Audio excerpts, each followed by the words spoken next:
So a few things. My mom is also an OFW, so it wasn't really that far for me to bring it from my own personal experience, but third hand or second hand experience because my mom really also was working day and night just to get by.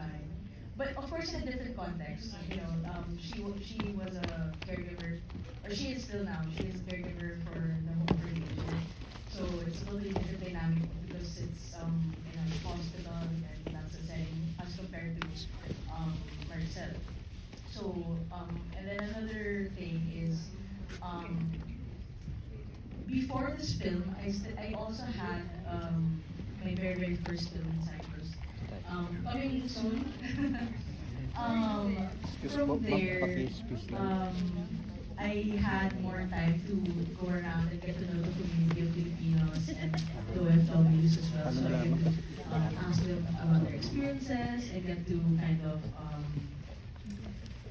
bond with them as well. You know, they're very the Filipino community there is somehow a little big, a little small.